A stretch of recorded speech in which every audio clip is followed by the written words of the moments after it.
समझो रे मीणा वो बात समाज की चाले, बात समाज की चाले, मत रे वो ताली अब तो समझो रे मीणा वो बात समाज की, बात समाज की चाले।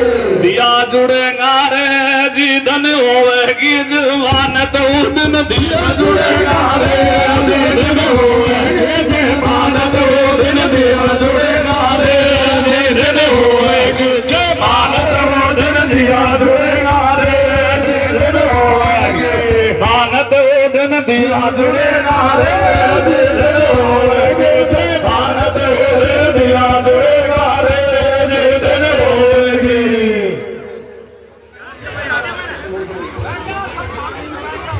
सभी शांति बनाए रखें, बैठ जाएं सब। और आपके बीच हमारे ऐसे नन्हे मुन्ने बच्चे आए हैं जो अपने पिता के वियोग में पिछले 3 महीने से, उस पिता के वियोग में जिनकी कहीं कोई गलती नहीं थी, वो हम आप सभी के लिए लड़ाइयां लड़ते हैं। और उन्हीं लड़ाइयों को लड़ने के कारण उसको आज जेल में बंद कर रखा है। इन बेटों को स्कूल में होना चाहिए था, पढ़ाई करनी चाहिए थी, लेकिन आज इनके सामने ऐसी विडंबना है जो गांव-गांव, ढाणी-ढाणी, कस्बा-कस्बा में आप सभी से अपने बाप के लिए दुहाई भीख मांगने, रिहाई की भीख मांगने आए हैं। तो मैं आप सभी के सामने इन बच्चों को कहूंगा कि बेटा, आपके आंसुओं को ये हमारे समाज के बुजुर्ग, युवा, महिलाएं, माताएं, बहनें यूं ही जाया नहीं जाने देगी। और आने वाले 25 तारीख को जो आप इनको जो भी कहने आए हैं, आपकी बात को ये सर माथे पर रखेगी और आपके बाप को और आपके आंसुओं को ये की सुरक्षा ये करेगी।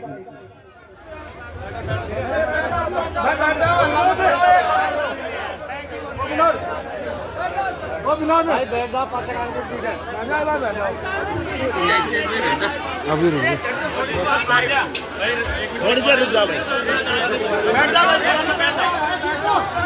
थोड़ा सा बैठ जाओ भाई। सभी से हाथ जोड़कर निवेदन है, बच्चे अपने बात रखेंगे तो थोड़ा सा हमें पूरी तरीके से एकाग्रता के साथ सुनना है। इनको, इन बच्चों के दुख को हमको ही बांटना है।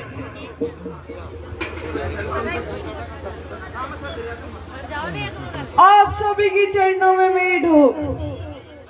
आप सभी को पता होगा उस दिन उस गांव समरावता में कितनी बुरी तरीके से महिलाओं, बुजुर्गों और बच्चों को पीटा गया। उस पूरे गांव में आग लगा दी गई और वहां पर जिंदे जानवर भी जला दिए गए। अगर इस प्रशासन को मेरे पापा को गिरफ्तार ही करना था तो ये दिन में भी कर सकते थे। इनको ये सब रात को करने की क्या जरूरत थी? पर इस प्रशासन का शायद मकसद मेरे पापा को गिरफ्तार करने के अलावा कुछ और भी था। मेरे पापा पिछले 3 महीने से जेल में बंद है। उन्होंने वो चाटा कोई बेवजह नहीं मारा था। उन्होंने वो इसलिए मारा था क्योंकि वो एसडीएम एक आंगनबाड़ी महिला और उनके विकलांग पति को जबरदस्ती वोट दिलवा रहा था, जबकि वहां पर गांव वालों ने वोटों का बहिष्कार कर रखा था। इस केस में जितने बड़े अपराधी मेरे पापा हैं, उससे कहीं ज्यादा बड़े अपराधी वो एसडीएम है, जो चुनावी आयोग का उल्लंघन करके एक फर्जी वोटिंग करा रहा था। और वो उस एसडीएम पे अभी तक कुछ कार्यवाही भी नहीं हुई। मेरा प्रशासन और सरकार से एक अनुरोध है, हम हमारा काम शांतिपूर्ण तरीके से कर रहे हैं, हमें प्लीज डिस्टर्ब मत करो। हम और आप सभी से मेरा निवेदन है, आप सभी 25 तारीख को विधानसभा महागैराज में शांतिपूर्ण तरीके से पधारे और समरावता गांव को न्याय दिलाएं और मेरे पापा को रिहा कराएं। धन्यवाद। राम साहब। बच्चों की मार्मिक अपील को हमको ध्यान में रखते हुए, क्योंकि बच्चों का ये मानना है, इनका बूढ़ा दादा जिसको श्वास की बीमारी है, वो भी लगातार अपने बाप के लिए और इन बच्चों की व्याकुलता के लिए, वो बुढ़ापे में 70-80 वर्ष का है, लेकिन वो भी गांव-गांव ढाणी-ढाणी जाकर आप सभी से उम्मीद कर रहा है, क्योंकि हम ये उम्मीद हमसे ही कर सकते हैं। हम इनका परिवार है और हमको अब ये तय करना है कि हमें इन बच्चों के आंसुओं को पोंछना है या इन्हें रोने देना है।